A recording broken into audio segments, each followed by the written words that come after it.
It is clear from viewer comments and messages that we are getting on social media that there are still many questions and concerns about smoke that is coming from the Tonawanda Coke plant. And good evening once again. I'm Scott Levin. And I'm Mary Alice Demler. Now that's especially considering the state demanded an immediate cease and desist last week. 2 on your side's Emily Lampa is live in Kenmore at a meeting with the latest. Emily?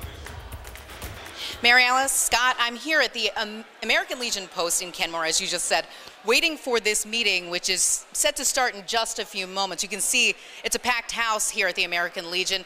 And what this is all about is the Clean Air Coalition of Western New York organized this event to bring together other local groups as well as experts to address residents' concerns about the Tonawanda Coke plant. You know, I've lived in Tonawanda for so long, I didn't even know these things existed.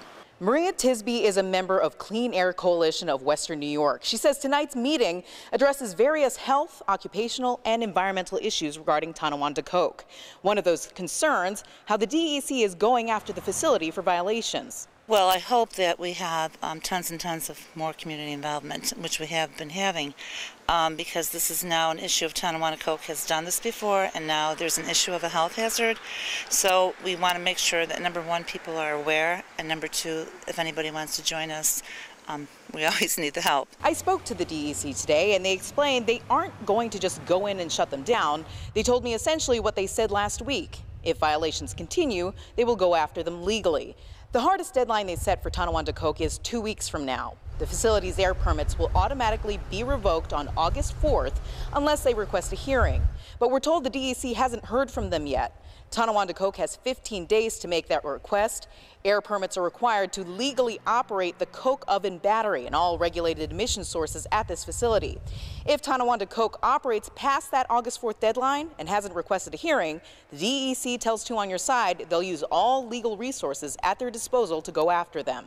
Despite Tonawanda Coke's track record of noncompliance, the Clean Air Coalition of Western New York is not upset about waiting another 2 weeks to see how this pans out. And I guess because this is the United States of America, we get due process and fair notice before we get penalized for doing something, so they get a chance to respond, which is only fair to them. Besides ongoing inspections, the DEC is analyzing air sampling data from 2 community air monitoring stations near the Tonawanda Coke facility and will be installing an additional air monitor that will be operational this week.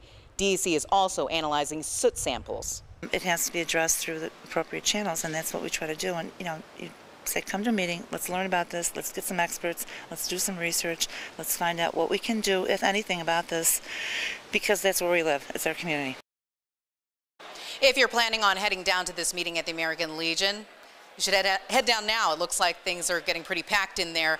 It runs from about 6 o'clock, again, in a couple minutes it should be starting, until about 8:30. So if you can't make it out to the event, we also would like to let you know that we will be live streaming this from our website on WGRZ.com. For now, I'm Emily Lampa reporting live from the American Legion in Kenmore, Channel 2 News.